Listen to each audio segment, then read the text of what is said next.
ಶರಣಾರ್ಥಿಗಳು. ಇದು ಇನ್ನೊಬ್ಬರು ಯೂಸರ್ ನಮ್ಮ ಆಸ್ಟ್ರೋಜಿಯನ್ ಚಾನಲಲ್ಲಿ ಕೇಳಿದ್ದು. ಅವರಿಗೆ ಈಗ 1 ತಿಂಗಳಿಂದ ಸ್ವಲ್ಪ ತಲೆನೋವು, ಆರೋಗ್ಯ ಸರಿ ಇಲ್ಲ, ಮತ್ತು ಮದುವೆ ಯಾವಾಗ ಆಗುತ್ತೆ ಅಂತ ಕೇಳಿದ್ದಾರೆ.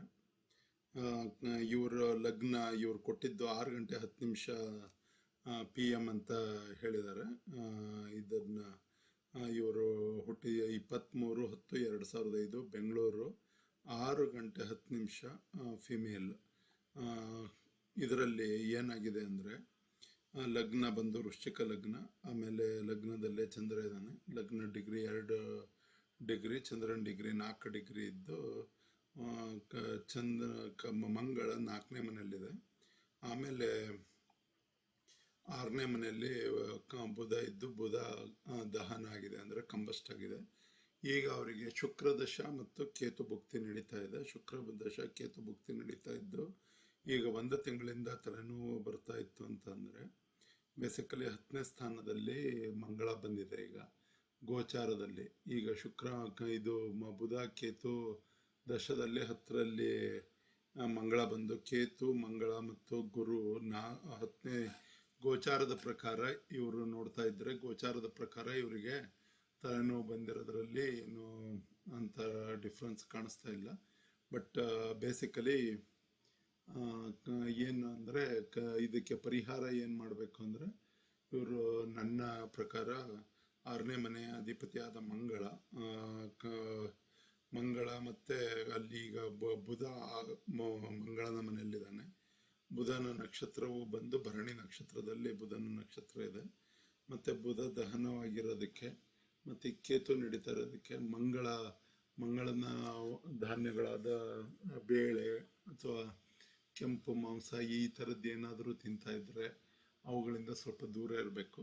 ಚಪಾತಿಯಿಂದನೂ ಸ್ವಲ್ಪ, ಈ ಗೋಧಿ ಐಟಮ್ಸ್ ಇರ್ತಾವಲ್ಲ, ಗೋಧಿ ಐಟಮ್ಗಳಿಂದನೂ ಸ್ವಲ್ಪ ದೂರ ಇದ್ದರೆ ಮೈಗ್ರೇನ್ ಅಂತ ಒಂದು ತಲೆನೋವು ಕಾರಕವಾದವು ದೂರ ಆಗಲಿಕ್ಕೆ ಸಹಜವಾದ ಒಂದು ಪ್ರಕ್ರಿಯೆ. ಆಮೇಲೆ ಈ ಕುಂಡ್ಲಿಯಲ್ಲಿ ಬುಧ ದಹನ ಆಗಿರೋದಕ್ಕೆ ಮತ್ತು ಬುಧ ದಶ ನಡೀತಾ ಇರೋದಕ್ಕೆ ಮತ್ತು ಮಂಗಳನು ಗೋಚಾರದಲ್ಲಿ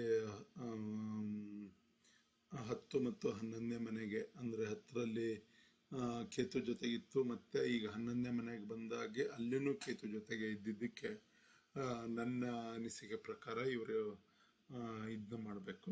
ಆಮೇಲೆ ಮದುವೆ ಬಗ್ಗೆ ಕೇಳಿದ್ದಾರೆ, ಮದುವೆ ಯಾವಾಗ ಆಗ್ಬೋದು ಅಂತ ಹೇಳ್ಕೊಂಡು. ಮದುವೆ ಯಾವಾಗ ಆಗ್ಬೋದು ಅಂತ ಕೇಳಿದ್ರೆ, ಇವರಿಗೆ ಈಗ ಕೇತು ನಡೀತಾ ಇದೆ. ಕೇತುದಲ್ಲೂ ಸ್ವಲ್ಪ ಮದುವೆ ಯೋಗ ಇದೆ. ಬಟ್ ಮುಂದೆ ಮತ್ತೆ ಮದುವೆಗೆ ಕಾರಕನಾದ ಶುಕ್ರ, ಬುಧದಲ್ಲಿ ಶುಕ್ರ ದಶೆ ಮುಂದಿನ ವರ್ಷದಿಂದ ಶುರುವಾಗುತ್ತೆ.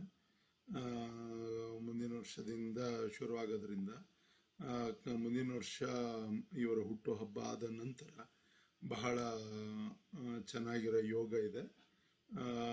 ಈಗಲೂ ಪಾಸಿಬಿಲಿಟೀಸ್ ಇದೆ, ಆದರೆ ಮುಂದಿನ ವರ್ಷ ಅಂತೂ ಡೆಫಿನೆಟ್ಲಿ ಬುಧದಲ್ಲಿ ಶುಕ್ರದಶ ಇರೋ ಟೈಮಲ್ಲಿ ಇವರ ಮದುವೆ ಹೆಚ್ಚಾಗಿ ಆಗುವ ಸಂಭವ ಜಾಸ್ತಿ ಇದೆ ಅಂತ ನನಗನ್ಸೋದು. ಮತ್ತು ಇವ್ರದ್ದು ಮುಂದಿನ ವರ್ಷ ಏನಾಗುತ್ತೆ, ಈಗ ಈ ವರ್ಷ ಗುರು ಮಿಥುನ ಲಗ್ನದಲ್ಲಿದ್ದಾನೆ, ಅಲ್ಲಿಂದ 6ನೇ ಸ್ಥಾನದಲ್ಲಾಗುತ್ತೆ. ಮುಂದಿನ ವರ್ಷದ ಹೊತ್ತಿಗೆ ಗುರು ಏನಾಗುತ್ತೆ, ಇವಾಗ ಕರ್ಕಕ್ಕೆ ಬರ್ತಾನೆ. ಕರ್ಕದಿಂದ ಇವರ ಇದನ್ನು ಲಗ್ನವನ್ನು ನೋಡ್ತಾನೆ. ಹಾಗಾಗಿ ಮುಂದಿನ ವರ್ಷ ಆಗೋ ಸಾಧ್ಯತೆಗಳು ಇದ್ದಾವೆ. ಮತ್ತೆ ಈಗ ಏನಾಗಿದೆ ಅಂದರೆ, ಈ ವರ್ಷದಲ್ಲೇ ಗುರು ಸ್ವಲ್ಪ ಅತಿಚಾರಿ ವೇಗದಲ್ಲಿ ನಡೀತಾ ಇದ್ದು, ಅಕ್ಟೋಬರ್ ನವಂಬರ್ ಹೊತ್ತಿಗೆ ಕರ್ಕದಲ್ಲಿ ಬಂದು ಮತ್ತೆ ವಾಪಸ್ ರೆಟ್ರೋಗ್ರೇಡ್ ವಕ್ರಿ ಆಗೋಂಥ ಸಾಧ್ಯತೆ ಇದೆ. ಆ ಸಮಯದಲ್ಲೂ ಏನಾದರೂ ಇವರಿಗೆ ಮದುವೆ ಯೋಗನೂ ಸ್ವಲ್ಪ ಕೂಡಿ ಬರಬಹುದು. ಆದರೆ ಅತ್ಯಂತ ಪ್ರಶಸ್ತವಾದ ಮದುವೆ ಯೋಗ 2026 ಮೇ 29 ನಂತರ ಇದೆ ಅಂತ ನನ್ನ ಒಂದು ಅನಿಸಿಕೆ.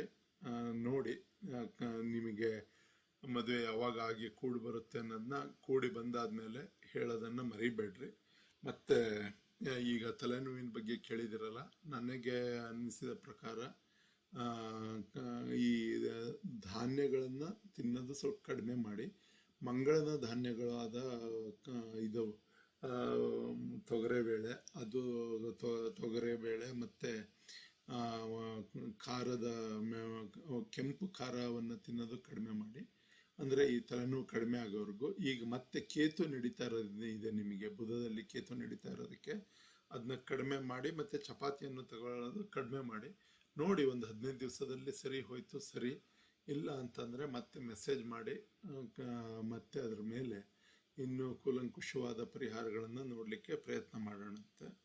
ಈಗ ನಿಮ್ಮ ನವಾಂಶವನ್ನು ನೋಡ್ತಾ ಇದ್ದಾಗ, ನವಾಂಶದಲ್ಲೂ ನಿಮಗೆ ನವಾಂಶದ ಲಗ್ನ ಬಂದು ಕರ್ಕಾಟಕ ಲಗ್ನ, 5ನೇ ಮನೆಯಲ್ಲಿ ಬುಧ ಇದೆ, ಇಲ್ಲಿ 6ನೇ ಮನೆಯಲ್ಲಿ ಬುಧ ಇತ್ತು. ಆದರೆ ನವಾಂಶದಲ್ಲಿ ಮಂಗಳ ಮತ್ತು 10ನೇ ಮನೆಯಲ್ಲೇ ಅವನ ಸ್ವಂತ ಮನೆಯಲ್ಲೇ ಇದೆ. ಇವನ್ನೆಲ್ಲ ಗಮನಿಸಿನೇ ಈ ಒಂದು ಪರಿಹಾರವನ್ನು ಹೇಳಿದ್ದೀನಿ. ಸಾಧ್ಯವಾದ ಮಟ್ಟಿಗೆ ಇದು ನಿಮಗೆ ಬೇಗನೆ ರಿಲೀಫ್ ಕೊಡ್ಬೋದು ಅಂತ ನನ್ನ ಒಂದು ಭಾವನೆ ಇದೆ. ಧನ್ಯವಾದಗಳು.